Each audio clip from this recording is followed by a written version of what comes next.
现在是在持续出来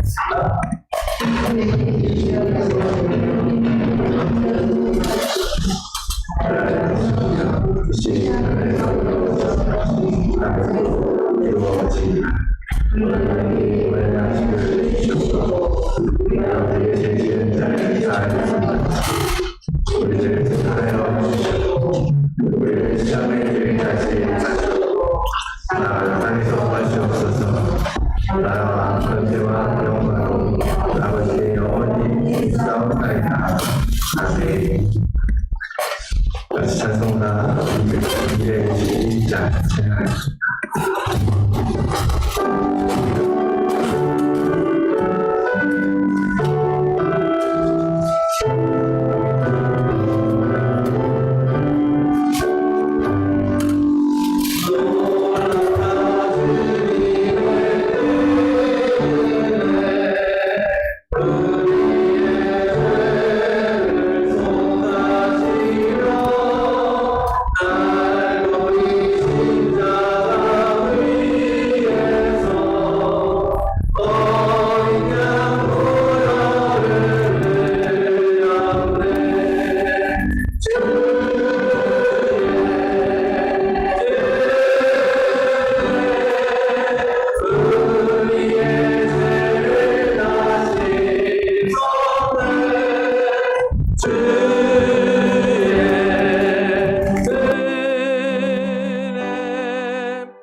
죄악은 성난 파도같이 우리 영혼을 위협하나 헤아릴 수 없는 주은혜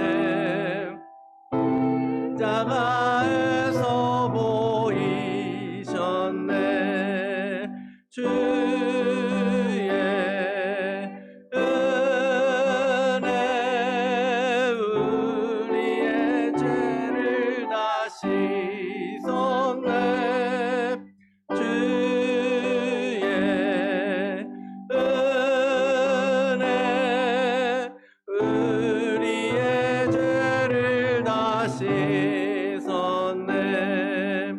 죄악에 물든 영혼들을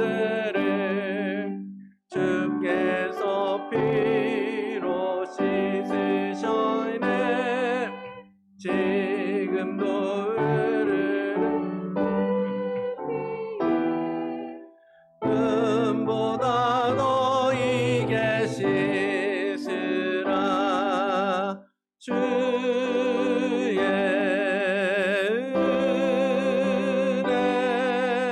우리의 죄를 다 씻었네.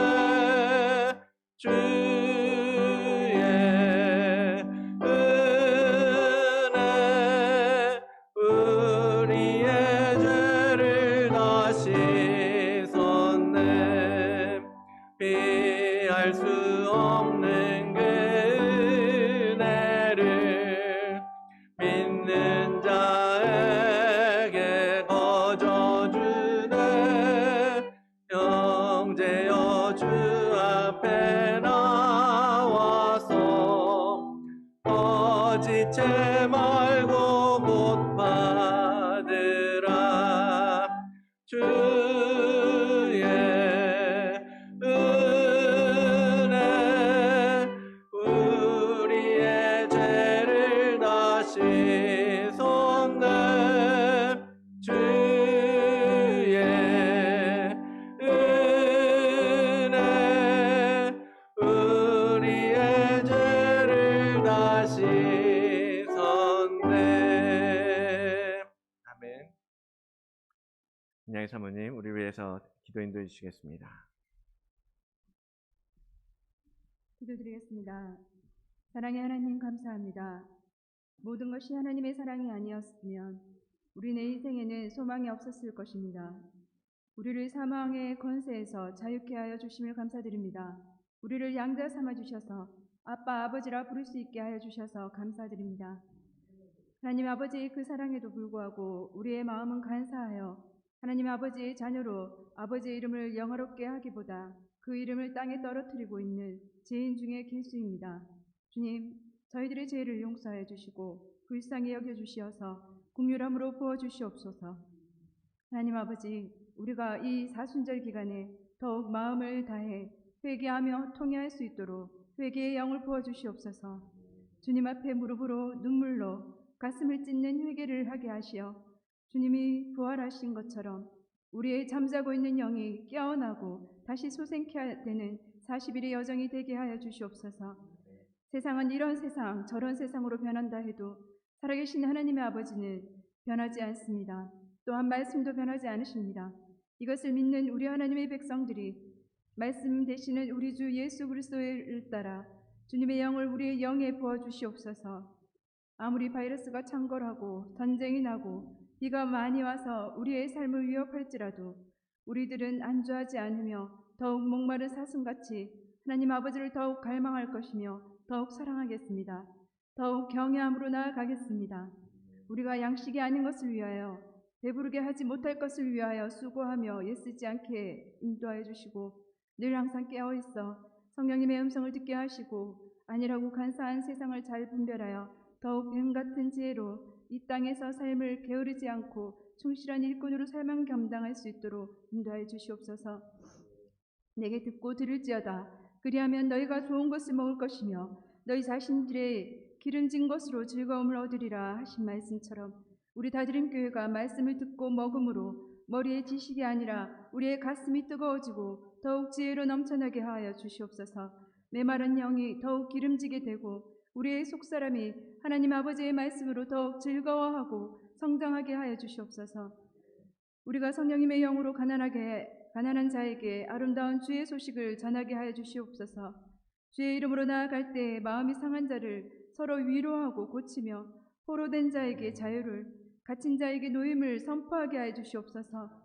우리 예배 가운데 위로받고 우리 예배 가운데 힘을 얻고 우리 예배 가운데 회복될 수 있는 저희들이 될 수 있도록 인도해 주시옵소서. 그 기쁨과 힘으로 전도하며 복음의 유산을 남기는 우리 다드림 공동체가 되게 하여 주시옵소서. 다드림 공동체가 모두가 함께 웃고 모두가 함께 우는 교회가 되게 하여 주시어서 서로 섬기기를 먼저 하고 서로 손 내밀어 용서하길 먼저 하고 긍휼을 먼저 베풀어주며 주께 대접하듯 하게 하시고 주를 사랑하듯 끝까지 뜨겁게 사랑하며 즐거이 섬기는 따뜻한 교회 되게 하여 주시옵소서. 날마다 매 순간마다 우리 하나님 아버지로만 설명되어지고 이해되어지는 매일의 삶이 될 수 있도록 인도해 주시어서 감사와 화평이 넘치고 이기고 또 이기는 힘있는 삶을 살게 하여 주시옵소서. 오늘 드려지는 우리의 예배가 우리의 생명과 목숨을 다해 드려지는 살아있는 예배가 되게 하시어 하나님 아버지께서 기뻐하시고 순량하여 받으시는 예배가 되게 하여 주시옵소서. 이 예배에 각 선교지나 어린아이나 청년들이나 장성한 어른에 이르기까지 동일한 은혜로 주님께 드려지기 원하옵니다. 이 모든 것 우리 주 예수 그리스도의 이름으로 기도드렸습니다. 아멘.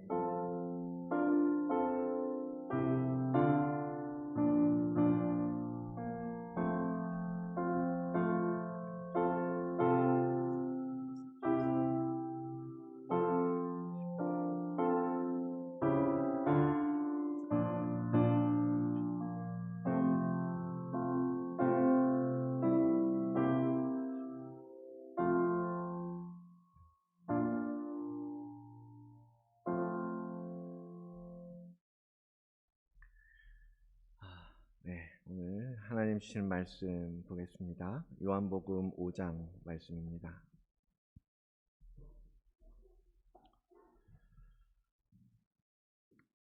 요한복음 5장 2절로 9절까지의 말씀입니다. 다 같이 일어나셔서 하나님의 말씀 받도록 하겠습니다. 2절로 9절까지 읽도록 하겠습니다. 9절 동그라미까지 읽겠습니다. 예루살렘에 있는 양문 곁에 히브리 말로 베데스다라 하는 못이 있는데 거기 행각 5이 있고 그 안에 많은 병자, 맹인, 다리 저는 사람, 혈기 마른 사람들이 누워 물의 움직임을 기다리니 이는 천사가 가끔 못에 내려와 물을 움직이게 하는데 움직인 후에 먼저 들어가는 자는 어떤 병에 걸렸든지 낫게 되밀어라. 거기 38배 된 병자가 있더라. 예수께서 그 누운 것을 보시고 병이 벌써 오래된 줄 아시고 이르시되 내가 낫고자 하느냐. 병자가 대답하되 주여 물이 움직일 때에 나를 못에 넣어주는 사람이 없어 내가 가는 동안에 다른 사람이 먼저 내려가나이다. 예수께서 이르시되 일어나 내 자리를 들고 걸어가라 하시니 그 사람이 곧 나아서 자리를 들고 걸어가니라. 아멘. 하나님의 말씀입니다. 자리에 앉으시겠습니다. 잠시 기도하겠습니다. 거룩하신 주님 감사합니다. 복된 주일, 주님 앞에 주의 자녀들이, 주의 사랑하는 아들, 딸들이 모였습니다. 이 시간 하늘의 말씀이 선포되어지게 역사하여 주시고 말씀을 듣는 이 모든 주님의 자녀들에게 삶의 변화가 되어지는 말씀의 능력을 나타내 주시옵소서. 이 시간 함께 하시며 역사하시는 예수 그리스도의 이름으로 기도드리옵나이다. 아멘. 여름이 어느덧 끝나가는 것 같아요. 저희 집은 벌써 그 겨울 잠옷 그런 거 입어야 되고 양말도 신고 있어야 되고 금방 많이 추워졌더라고요. 오늘 또 서머타임이 바뀌었잖아요. 그죠? 시간은 참 끝없이 흘러가는 것 같아요. 그런 가운데도 여러분의 가정, 여러분의 삶, 여러분의 직장, 여러분의 일 가운데 하나님의 평강이, 하나님의 은총이 늘 함께 하실 줄 믿습니다. 또한 더불어서 그러한 하나님의 은혜로 말미암아 여러분의 삶이 더 풍성함으로 그리스도를 믿는 자의 삶으로 나타나게 하시기를 주의 이름으로 축원을 드립니다. 예배 찬양 시간에 방송을 요즘 이제 하다 보니까 음성이 오디오 신호가 안 들어오는 거예요. 그래갖고 막 급하게 정신이 없이 막 했는데 아직 안 잡혔을 거예요. 아마 들으시는 분들은 음질이 일반적인 방송이랑 틀려서 조금 불편하실 수도 있는데 이해해 주시기를 바랍니다. 사순절을 지나고 있습니다. 여러분들 말씀 읽기 하고 있는데 어떻게 따라오고 계시는지 저도 그냥 안 쳐다봐요. 여러분들 힘으로, 여러분들 스스로의 능력으로, 의지로 이 사순절 기간에 하나님께서 주시는 은혜를 좀 찾으시고 파내시고 발견하시기를 원합니다. 저는 이번에 보면서 저한테는 좀 나름대로 다른 애보다는 깊이 있게 저 자신을 돌아보고 깨닫는 그런 시간들로 하나님께서 허락하시고 계시지 않나라는 생각이 들어요. 말씀 묵상하고 또 우리가 읽고 있는 맥체인 성경 읽기를 또 진행하고 수요일 날도 지금 사순절에 관해서 이제 그 의미들을 함께 나누면서 기도하고 또 이렇게 주일도 이 사순절과 관련해서 우리가 이 기간에 우리에게 하나님께서 주시는 은혜를 얻고자 계속해서 그런 말씀들을 준비하고 선포하고 또 돌아보고 이러다 보니까 이 시간들이 참 저에게 너무나 감사하고 이런 은혜의 시간들을 주신 하나님께 감사한 마음이 참 많이 들더라고요. 이 모든 것들이 사실 주님께만 오롯이 집중할 수 있도록 저를 도와주고 있는 거죠. 그래서 우리가 벗어야 할 옛 모습들, 우리가 바꾸어야 할 우리의 거칠고 악하고 추악한 그러한 모든 행위와 마음과 생각들까지도 하나님께서 이 기간에 밝히 비추어 주시고 또 그것을 어떻게 하나님 앞에 가지고 와야 할 것인지를 이 사순절 기간을 통해서 우리에게 보여주시기 때문에 그 은혜가 참으로 감사하다, 더 깊이 있게 하나님 앞에 들어가게 되는 거죠. 더불어서 이제 이 사순절 기간에 우리가 어떻게 지내고 어떻게 하느냐에 따라서 하나님께서 우리에게 베풀어 주시는 그 영적인 성장에 참 의미 있고 중요한 시간이라는 것에 대해서 눈을 뜨게 됩니다. 이 주님의 부활이라는 사건, 우리는 부활절 딱 그 하나에 포커스를 많이 맞춰 왔잖아요. 그런데 그만큼 중요하죠. 부활이라는 것. 십자가에 오르시고 부활하시는 예수 그리스도가 우리 복음의 핵심이고 가장 중요한 문제이긴 한데 그 부분을, 그 핵심을 더욱 풍성하게 만들어 주시는 것이 바로 이 사순절이라는 거예요. 그래서 오늘 요한복음 10장에도 주님 말씀하신 것처럼 도둑이 오는 것은 도둑질하고 죽이고 멸망시키려는 것뿐이지만 내가 온 것은, 예수 그리스도께서 오신 것은 양으로 하여금 생명을 얻게 하고 그 생명을 더욱더 풍성히 얻게 하시기 위해서 오셨다라고 말씀해 주고 계세요. 여러분, 생명이라는 거, 우리는 생명이 하나죠. 그 생명이 풍성하다라는 말은 사실 이해가 잘 안 되는 거예요. 생명이 있으면 살아있는 거고 생명이 없으면 죽어있는 거가 다인데 그 생명이 풍성해진다라는 게 무슨 뜻인가? 근데 거기에 영적인 신비가 있다라는 겁니다. 여러분, 생명은 풍성해질 수 있다라는 거죠. 생명이 더욱더 확장되어질 수 있다라는 개념이 그 생명 안에 있다라는 거예요. 영적인 의미로 볼 때. 그래서 그것을 위해서 주님이 오셨고 매년 이 사순절 기간에 그 특별한 은혜를, 특별한 그 생명을 더 풍성하게 얻기를 원하신다라는 거 아니겠어요? 그죠? 그래서 주님은 우리가 다 그의 충만한 데서 받으니 은혜 위에 은혜로라 라고 말씀하시는 거예요. 여러분, 은혜도 마찬가지죠. 우리가 은혜를 받아서 신앙생활을 하고 은혜로 말미암아 하나님을, 예수 그리스도를 주로 고백하고 시인할 수 있는 것인데 그 은혜는 한 번 받고 끝나는 게 아니잖아요. 그죠? 여러분이 경험하시는 것처럼 은혜를 받고 어느 날 정말 하나님 앞에 온전히 충성하고 헌신하며 살아야지라고 했을 때, 그러나 그것이 계속해서 그러한 느낌이, 그러한 영적인 감정들이 남아있는 것이 아니라 시간이 지나면서 우리의 죄로 말미암아 그 은혜가 점점 빠져나가고 결국은 어느 날 나의 모습을 점검해 보니까 은혜는 하나도 남아있지 않고 내 안에 율법과 의로 우리가 신앙생활을 하고 있는 것을 발견할 때가 있지 않습니까? 그래서 은혜는 지속적으로 공급되어야 한다라는 거예요. 주님은 그것을 우리에게 가르쳐 주시고 이 기간에 그것을 끊임없이 부어주시려고 기다리고 계신다라는 겁니다.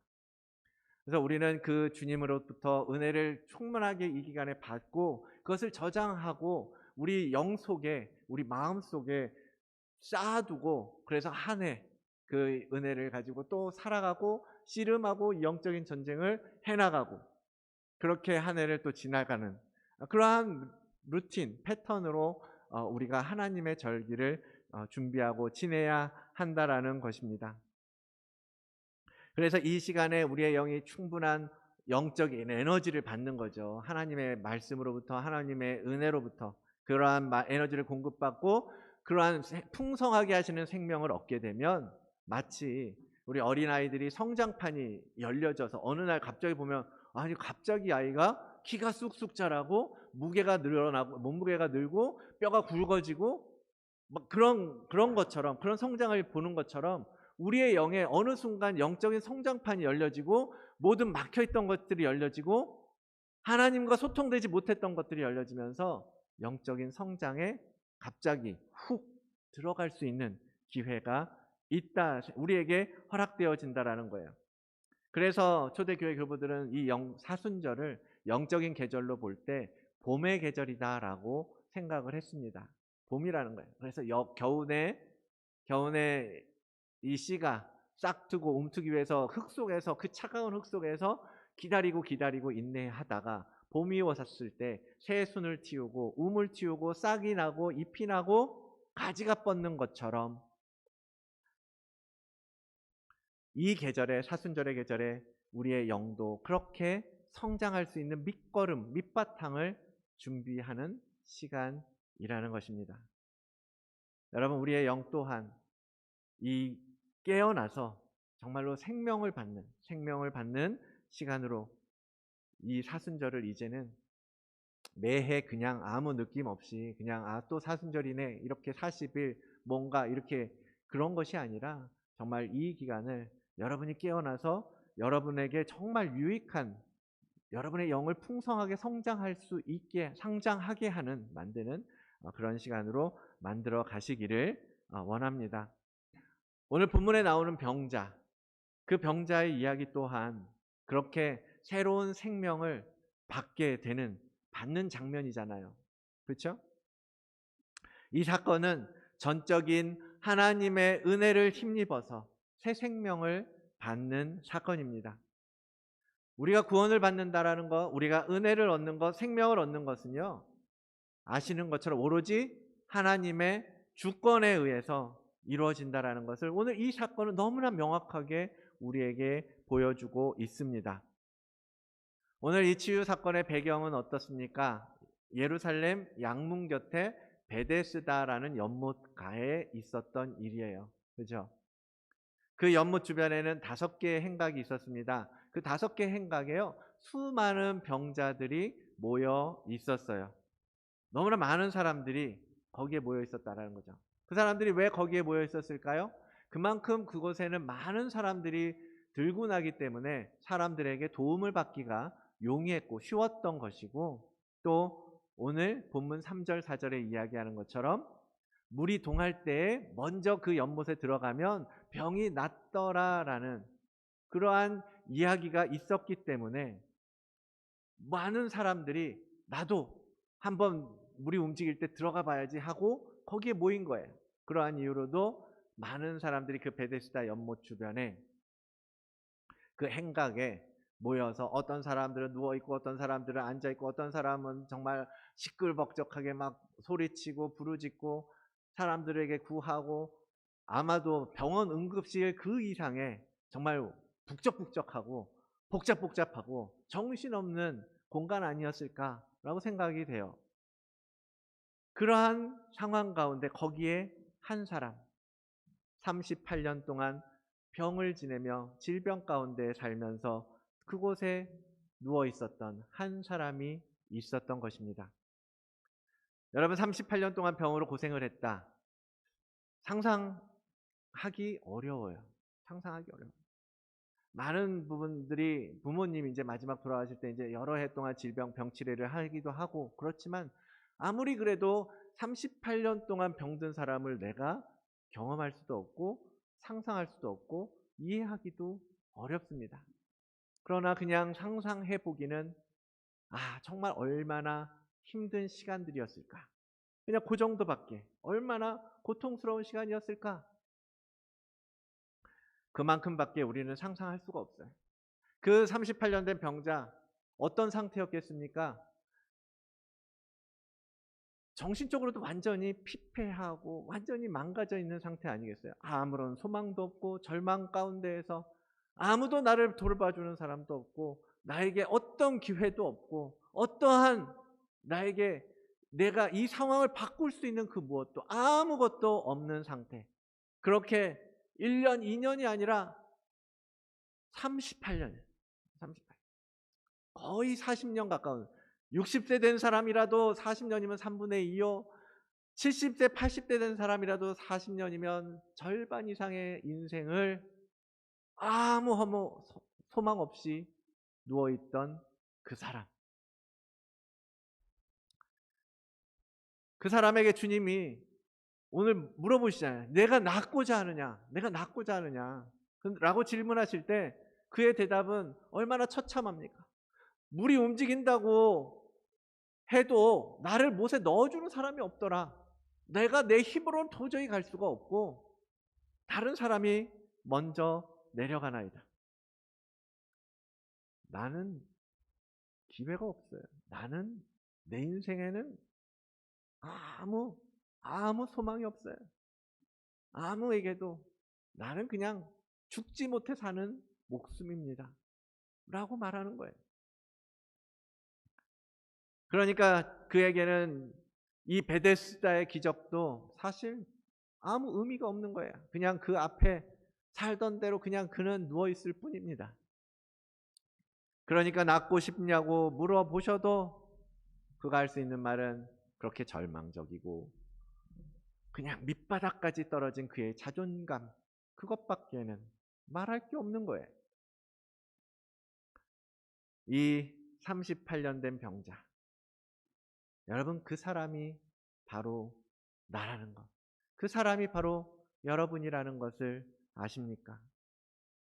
그의 그 질병과 그의 이 상태는 우리의 병든, 우리의 망가져버린, 우리의 깨져버린 속사람을 그대로 보여주고 있는 것입니다. 여러분, 그 베데스다 행각에 모여있는 수많은 질병을 가진 사람들, 병자들 다 그중에 대부분은 유대인이었을 거 아니에요. 그렇죠? 유대인은 어떤 사람이에요? 하나님의 택함 받은 사람들이에요. 날 때부터 하나님께 택함 받았다고 선민 사상으로 가득한 사람들이에요. 그런데 그들이 거기서 아무 소망 없이 그냥 흘러가듯이 그냥 거기서 구걸하면서 거기서 그냥 아무 소망 없이 누워 있는 것입니다. 많은 사람들이 그리스도를 믿고 교회에 나와요. 그리스도를 어떠한 이유로도 어떠한 기회를 통해서 그래, 교회에 가야겠다. 그래, 내가 예수님을 믿어야겠다. 교회에 나와요. 근데 교회에 나와도 병든 그 마음을, 그들의 속사람을 치유하는 방법을 몰라요. 그 상처를 어떻게 풀어낼 줄을 모르는 거예요. 그 혼적인 묶임들을 풀어낼 힘이 없습니다. 감정적으로 쌓여있는 그 슬픔과 근심들, 내 안에 그냥 약한 의지로 지혜가 없어서 문제에 봉착할 때마다 실패하고 실수하던 우리의 무지함, 그런 고착되어 버린 문제들과 상처들을 그냥 안고 살아가는 거예요. 바뀌지 않으니까. 그냥 기도해 봤는데 처음에 조금 기도해 보다가, 처음에 조금 하나님 의지해 보다가, 조금 믿는 것 같다가 바뀌지 않는 것 같으니까 그냥 그렇게 그냥 교회는 왔다 갔다 하지만 나를 바꿔낼 수 있는 아무 능력 없이 그냥 이 세상에서 살아가는 그리스도인들이 얼마나 많은지 모릅니다. 처음에 믿음을 갖게 되었을 때는 기대하잖아요. 나도 이제 변하겠지. 내가 내 주변의 상황들, 나에게 너무나 힘들고 고통스럽고 어려웠던 상황들, 환경들 이젠 바뀌겠지. 그래서 열심히 신앙생활 시작하고 열심을 내보다가도 처음엔 좀 잘 괜찮은 것 같아요. 그래, 하나님 믿으니까 괜찮네.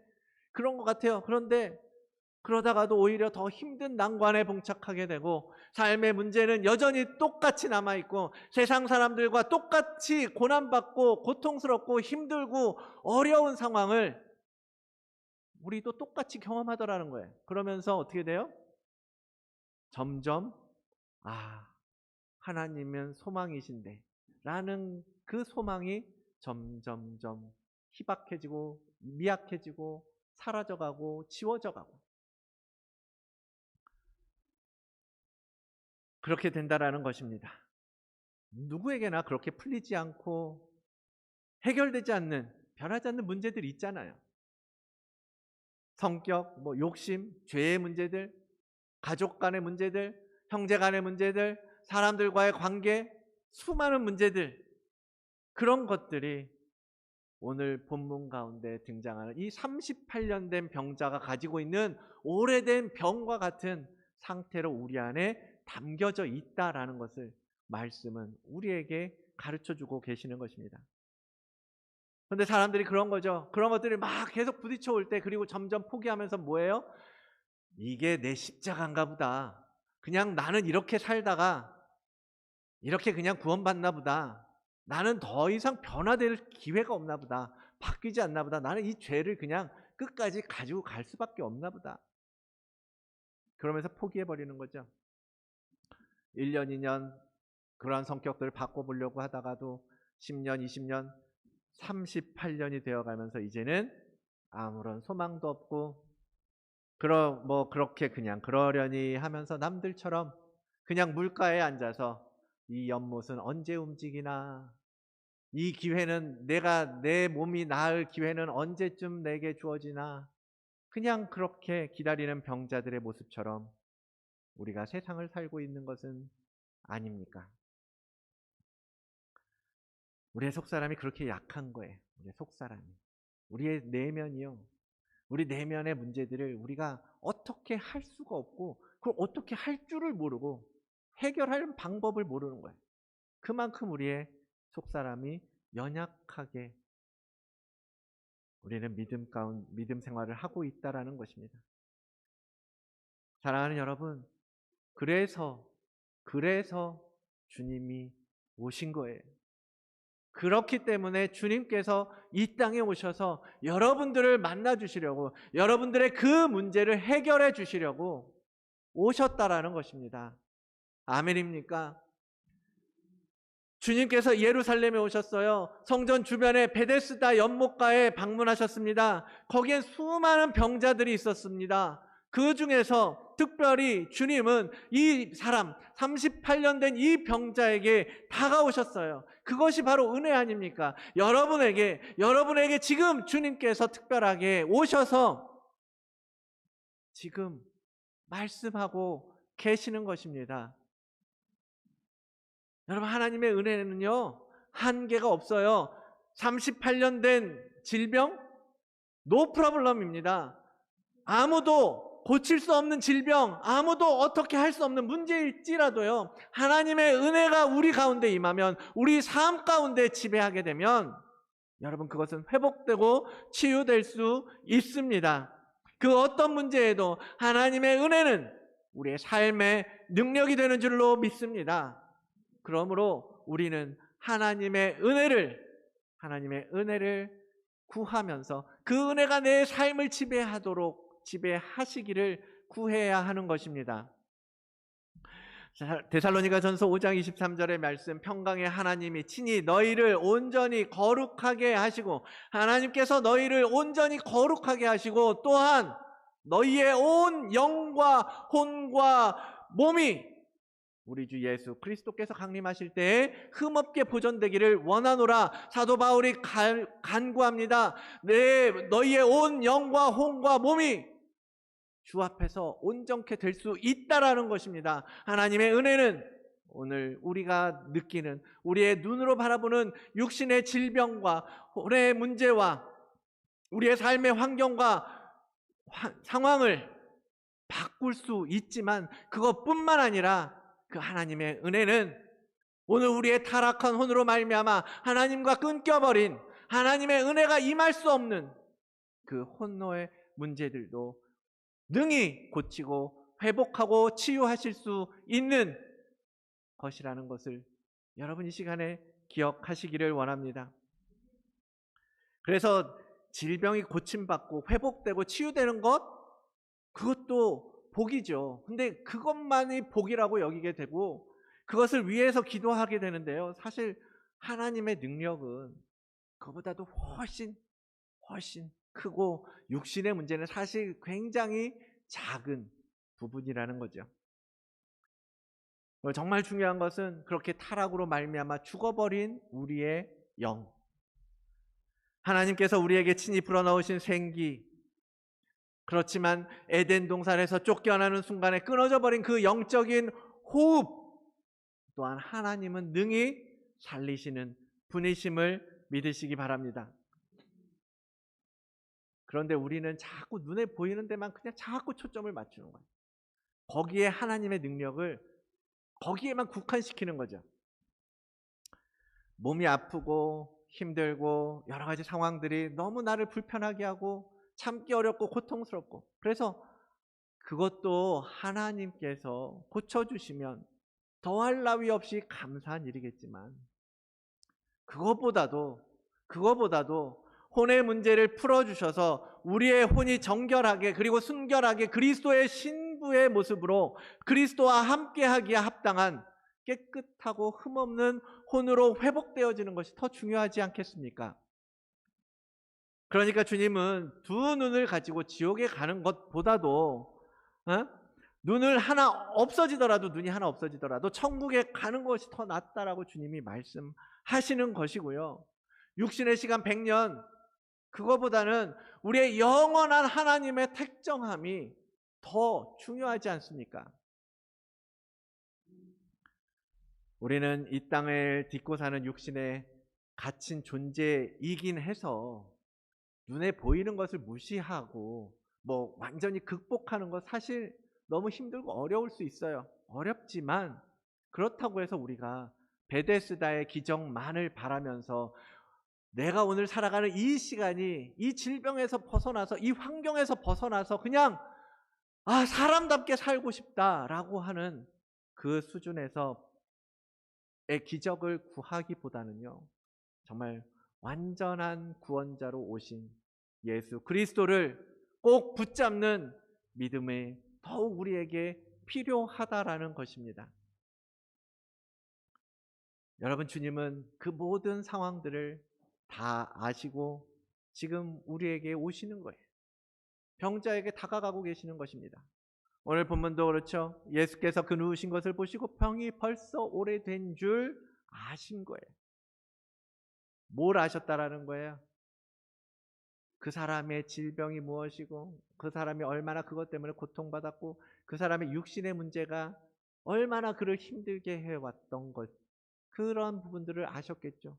그 사람의 혼의 문제를 아셨겠죠. 그것 때문에, 그 질병 때문에 그 마음 가운데 얼마나 깊은 상처가 있고 얼마나 정말 패배자의 마음으로 아무것도 없는 절망한 마음으로 살아가고 있는지, 그런 혼적인 문제도 아셨겠죠.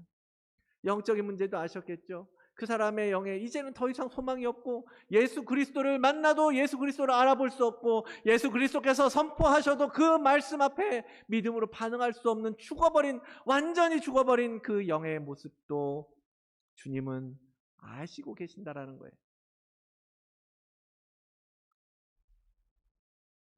그러한 그 병자의 모습을 보는 주님의 마음이 얼마나 아프셨겠어요. 오늘 그 영혼육에 무너져버린 우리의 모습을 보면서 하나님을 믿는다고 하면서도 하나님을 소망으로 두지 못하고 살아가는, 여전히 베데스다 연못의 기적을 바라면서 살아가는 우리들의 모습을 보신다면 주님이 얼마나 아파하시겠어요. 다 아는데. 그래서 주님이 그런 우리에게 오시는 것입니다. 그리고 말씀하세요. 내가 낫고자 하느냐? 내가 낫고자 하느냐? 이 질문은 우리 안에 회복되고 싶은 갈망이 있는지, 소망은 있는지, 그리고 내가 너를 치유하고 회복시킬 수 있고 너를 살릴 수 있을 것이라는 믿음이 있는지 물어보시는 거잖아요. 내 손을 잡겠느냐? 주님께서 지금 손을 내밀어 주시는 것입니다. 그럴 때 여러분, 믿음으로 여러분의 믿음을 보여드리는 여러분이 되시기를 원합니다. 주님, 제 손을 잡아주십시오. 주님, 낫기를 원하나이다. 주님, 낫기를 원하나이다. 그때 주님의 손을 잡으셔야 되는 거예요. 주님은 끊임없이 여러분의 말씀을 통해서, 여러분이 드리는 예배를 통해서, 여러분이 듣는 수많은 메시지와 선포를 통해서 지금 여러분에게 물어보고 계시잖아요. 내가 낫고자 하느냐? 내가 낫기를 원하느냐? 그럼 내 손을 잡아라. 내 손을 잡아라. 근데 많은 사람들이 잡기를 거부하잖아요. 왜? 잡고 싶어 하지 않아요. 두려움이 있고 믿지를 못하는 거죠. 낫고 싶은 마음도 없는 건 아니에요. 그래, 나도 이 상황에서 벗어나고 싶다, 그런 마음이 없는 거 아니에요. 근데 그분의 손을 잡아도 변할 것이라는 기대, 그런 소망들이 아직 없는 거죠. 그런 측면에서 우리 또한 이 병자와 다르지 않다라는 거예요. 이 병자의 대답은 무엇이었습니까? 절망이죠. 난 소망이 없습니다. 나는 아무것도 없습니다. 난 완전 망한 인생입니다. 이러다 죽는 거죠, 뭐. 내 인생은 밑바닥입니다.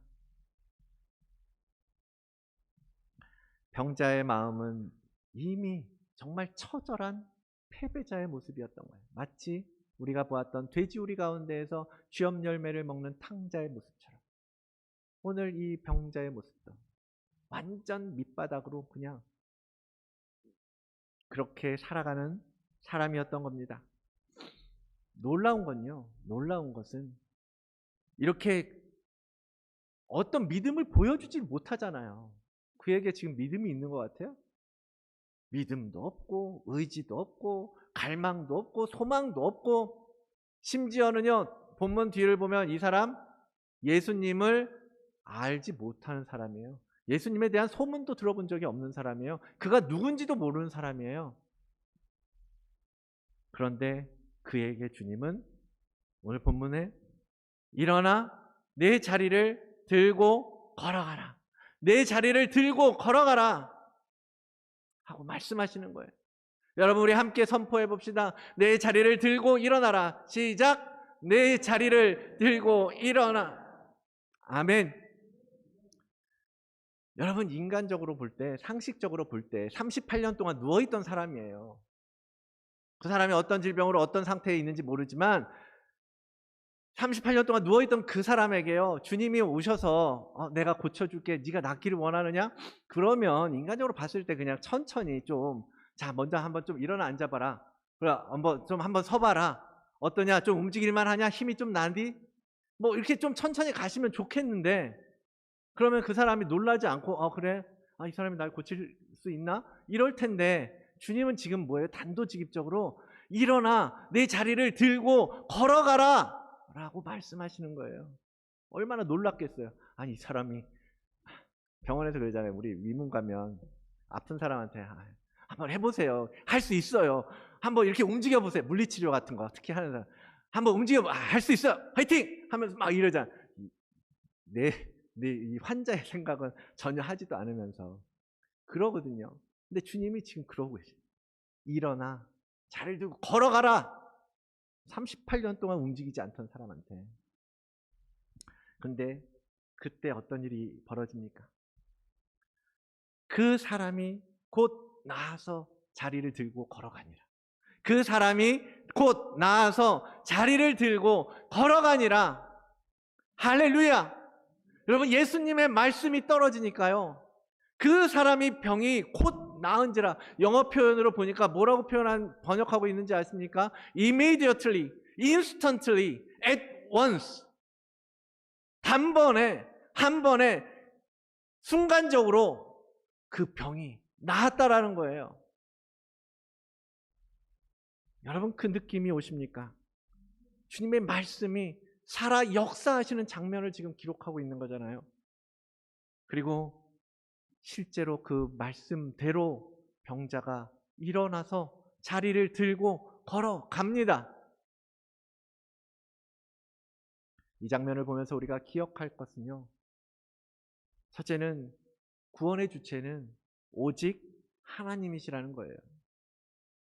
여러분, 주님의 치유사역, 많은 치유사역이 복음서에 있잖아요.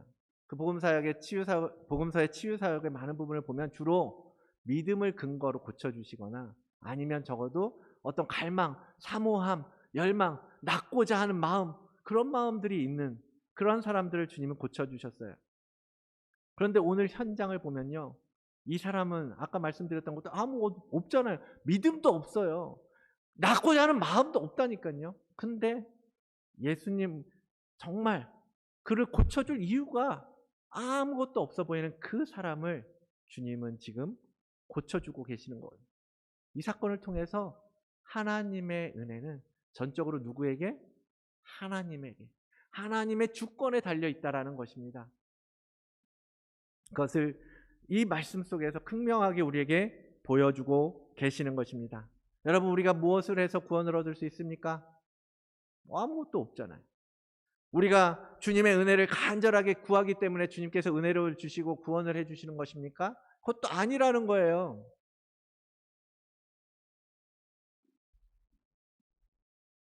그 누구에게라도 주님이 주시길 원하시는 자에게 구원을 베푸실 수 있고 은혜를 부어주시겠다라는 것입니다. 하나님의 전적인 은혜, 무조건적인 은혜를 지금 성경은 말씀하고 계시는 것이에요. 여러분, 그 주님 앞에, 그 주님의 은혜 앞에 정말 우리가 겸손해져야 합니다. 하나님은 우리의 어떠함과 상관없이 우리를 사랑하십니다. 우리를 구원하기를 원하세요. 우리에게 생명 주시기를 원하십니다. 그리고 우리의 그 오래된 질병 가운데에서, 이 죽어버린 영혼 가운데에서 건져내 주시기를 기뻐하세요. 우리의 변하지 않는 우리의 성품과 성격들, 고착되고 고질적인 우리의 습관과 죄의 패턴들조차도 주님의 말씀 한마디면 깨트리실 수 있습니다. 우리는 그저 그의 전적인 하나님의 은혜, 그 주님의 은혜를 의지해야 하는 거예요. 주님의 말씀에 집중해야 합니다.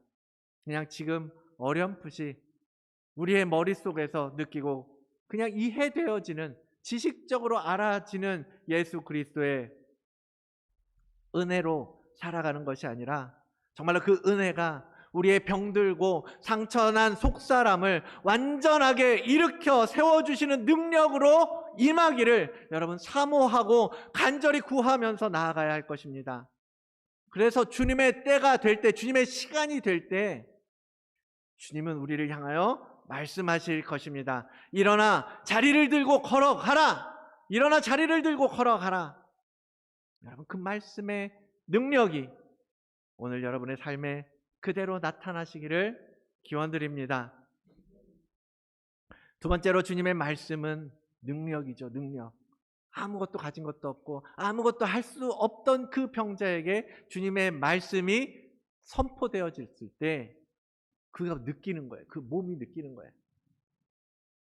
여러분, 12년 된 혈루증 여인도 그랬잖아요. 주님의 옷자락을 만졌을 때 느꼈다 그러잖아요. 병이 나았다라는 것을 느꼈잖아요. 물론 실제적으로 육신적으로 피지컬리 몸이 나았다고 느껴질 수 있어요. 근데 저는 이것이 그들의 영이 살아났기 때문이라고 저는 생각을 합니다. 그들의 영이 치유받았기 때문에, 그들의 영이 회복되고 살아나면서 그들의 혼과 육에 부서지고 망가졌던 것들이 고쳐진 것을 깨닫게 되었다라는 거죠. 예수의 생명이 들어오고 하나님의 생기가 회복되고 영혼 육이 깨어나게 되는 거죠. 그리고 우리의 속사람 안에 하나님의 견고한 성읍, 하나님의 도성이 세워지고 하나님의 처소가 되어져 가고, 그것을 깨달으면서 나의 영혼 육 전 인격이 회복되었음을 실감하게 되는 것입니다. 사랑하는 여러분, 말씀을 읽고 예배를 드리고 신앙생활 해봐도 아무 일도 일어나는 것 같지 않고, 말씀이 이해되지도 않고 깨달아지지도 않고 그냥 점점 깊은 수면에 빠지는 것 같을 때가 있으시겠지만요, 여러분 끝까지 그 말씀이 여러분의 영 안에 선포되어지도록, 들려지도록 일하셔야 합니다. 여러분 애쓰셔야 합니다. 주님의 말씀에는 능력이 있기 때문입니다. 그 말씀 앞에 여러분 겸손하게 집중하고 여러분의 귀를 기울여 보십시오. 주님의 말씀이 그냥 허공에 뿌려지는, 흩어지는 그러한 소리가 아니잖아요. 여러분 믿음으로 그 말씀을 붙드십시오. 그 말씀으로 말미암아서 여러분의 영이 살아나고 여러분의 영이 깨어날 때 여러분의 혼과 육도 함께 회복되어지는 것을 여러분 발견하게 될 것입니다. 그리고 세 번째, 일어나십시오. 일어나십시오. 내 자리를 들고 걸어가라. 일어나.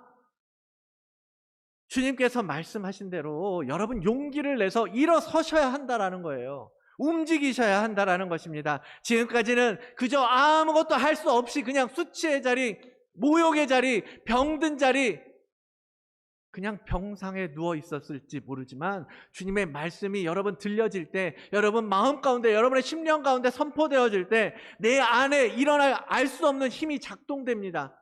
그리고 내 영이 그것을 느끼게 될 때 두려워하지 말고 일어나 자리를 들고 걸어가야 하는 것입니다. 우리가 가진 믿음이 너무 미약하다고 생각하십니까?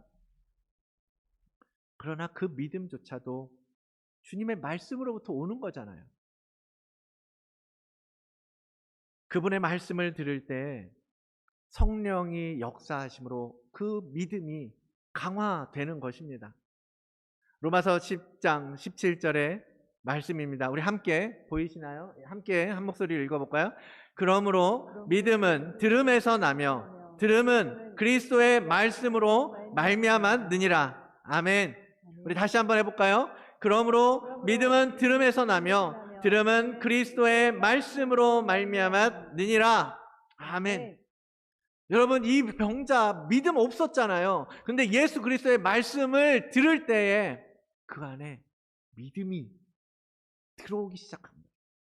그리고 주님이 말씀하실 때 그 말도 안 되는 명령을, 그 말씀을 그가 듣고 일어나서 자리를 들고 걸어가잖아요.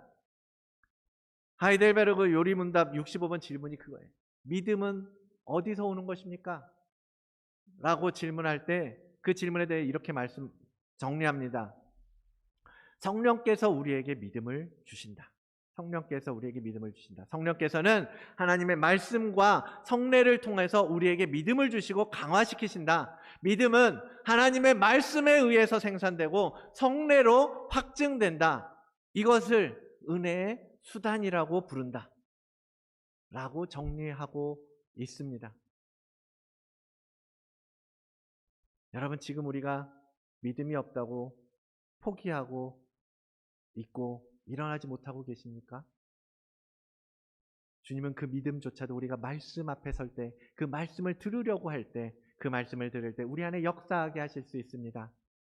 우리의 믿음 없음을 탓하고만 있을 것이 아니라 여러분, 하나님의 말씀이 심겨지고 들려지도록, 그래서 죽은 내 영이 혼탁하고 타락했던 내 혼이 말씀의 능력으로 고침받을 수 있도록 여러분, 말씀을 향하여 서셔야 하는 거예요. 그래서 계속해서 우리가 말씀 앞으로 여러분들을 이끌어 가려고 하는 것입니다. 여러분에게 계속해서 복음이 들려지고 그 말씀이 들려짐으로 말미암아 여러분 안에 믿음이 생겨지고 그 믿음으로 말미암아 이 땅 가운데서 변화된 삶을 살고 이제는 치유받고 회복된 삶으로 살아가시라고 지금 여러분을 하나님의 말씀 앞으로 인도해 가려고 하는 것입니다. 사랑하는 성도 여러분, 주님의 구원의 역사는 하나님의 말씀이 선포되어지고 또 주님의 십자가를 통해서 이미 이루어졌음을 믿습니다. 구원은 완성되었습니다. 지금 구원이 완성된 것을 우리가 우리의 몸으로 깨닫고 이제 내 몸이 나았구나, 내게 구원이 이루어졌구나, 이제 일어나 가면 되겠구나, 걸어가자, 그렇게 하시면 된다라는 거예요. 많은 사람들이 근데 이미 이루어지신 그 주님의 구원의 효력을 의심하는 건지 아직도 두려워하고 불안해하고 염려하고 근심하잖아요. 그래서 안 가요. 이 병자처럼 내 몸이 나았구나, 그리고 믿고 새로운 삶을 살아야 되는데 아직도 그냥 38년 된 질병을 그냥 그대로 그냥 품고서 난 이거랑 그냥 평생 같이 동거할 거야, 그냥 그렇게 포기하고 살아간다니까요. 일어날 생각을 안 한다라는 거야. 이제는 자리를 들고 걸어가야 되지 않겠습니까? 하나님의 전적인 은혜, 예수 그리스도를 통해서 흘려보내주시는 그 생명의 은혜를 받으시고 오래된 그 수치의 자리에서 여러분 일어나시기를 원합니다. 내가 낫고자 하느냐? 일어나 자리를 들고 걸어가라. 주님의 질문을 되새기시면서 회복의 자리로, 치유의 자리로 나아가는 우리 모든 다드림교회 성도 여러분들 되시기를 주의 이름으로 축원을 드립니다. 오늘 이 말씀으로 마무리하기를 원합니다. 이번 주 하가 말씀으로 올려드렸는데요, 이사야서 52장의 말씀입니다. 우리 함께 이 말씀 선포하면서 함께 읽겠습니다. 시작. 시온이여 깰지어다, 깰지어다, 내 힘을 낼지어다. 거룩한 성 예루살렘이여 내 아름다운 옷을 입을지어다. 이제부터 할례 받지 아니한 자와 부정한 자가 다시는 내게로 들어옴이 없을 것임이라.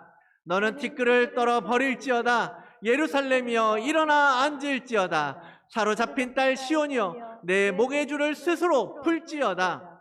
여호와께서 이와 같이 말씀하시되 너희가 값없이 팔렸으니 돈 없이 속량되리라. 아멘. 하나님의 말씀입니다. 오늘 이 시간에 하나님의 전적인 은혜를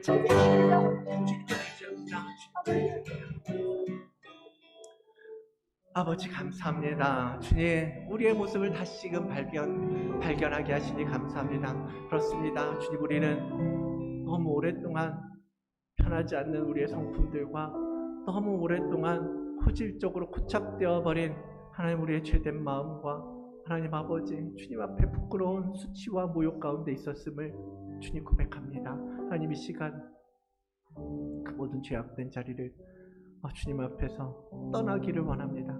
주님, 통회하는 마음을 가지고 주님의 말씀 듣기를 원합니다. 내 안에 믿음이 없기 때문에 주님의 말씀을 들어야만 우리는 살 수 있습니다. 그 말씀을 들을 때 주님 우리에게 역사하시고 성령 하나님께서 우리에게 믿음을 주시고 그 믿음을 가지고 우리가 일어날 수 있음을 믿습니다. 주님 일하여 주시옵소서. 주님 우리에게 말씀하여 주시옵소서. 오늘 우리 모든 주님의 자녀들 내 말씀 앞에서 이제는 우리가 누워있던 그 자리를 박차고 일어나서 자리를 들고 걸어가기까지 나아가는 하나님 믿음의 사람들 되도록 은혜를 베풀어 주시옵소서. 주신 말씀을 일주일 동안 잘 새겨넣고 말씀대로 살아갈 수 있는 힘을 주시옵소서. 감사드리며 예수 그리스도의 이름으로 기도드리옵나이다. 아멘. 전능하사 천지를 만드신 하나님 아버지를 내가 믿사오며 그 외아들 우리 주 예수 그리스도를 믿사오니 이는 성령으로 본디오 빌라도에게 고난을 받으사 십자가에 못 박혀 죽으시고 장사한 지 사흘 만에 죽은 자 가운데서 다시 살아나시며 하늘에 오르사 전능하신 하나님 우편에 앉아 계시다가 저리로서 산자와 죽은 자를 심판하러 오시리라. 성령을 믿사오며 거룩한 공예와 공도가 서로 교통하는 것과 죄를 사하여 주시는 것과 몸이 다시 사는 것과 영원히 사는 것을 믿사옵나이다. 아멘. 일어나셔서 찬송가 299장 찬양하겠습니다.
주님 감사합니다. 오늘도 주님의 그 은혜를 우리에게 부어주시고 하나님 아버지의 그 크시고 극진하신 사랑을 우리에게 경험하고 느낄 수 있도록 허락하여 주시니 감사합니다. 이제 그 믿음을 가지고 하나님 이 땅 가운데에서 이제는 승리하는 자의 삶을 살 수 있게 허락하여 주시고 아버지 하나님의 우리의 강건한 영으로 이 땅을 회복시키고 이 땅을 주 앞으로 인도해내는 아버지 거룩한 성도의 삶을 살아갈 수 있도록 은혜를 더하여 주시옵소서. 오늘 또 그 마음을 가지고 하나님 앞에 감사함으로 드린 예물들을 주님 기뻐 받으시옵고, 아버지 하나님 그것으로 주님 그 일을 이루어 가시는 놀라운 일들을 우리에게 보게 하여 주시옵소서. 하나님 드리는 모든 손길 위에 또 마음으로 주님을 섬기고 사랑하는 마음으로 나온 모든 주님의 자녀들에게 하나님 복을 더하여 주셔서 이 땅 가운데 살아가면서 아버지 하나님이여 그 은혜를 더욱더 풍성하게 은혜 위에 은혜를 누리며 생명을 더하여 살아가는 자들 되게 인도하여 주시옵소서. 감사드리며 예수 그리스도의 이름으로 감사 기도드리옵나이다.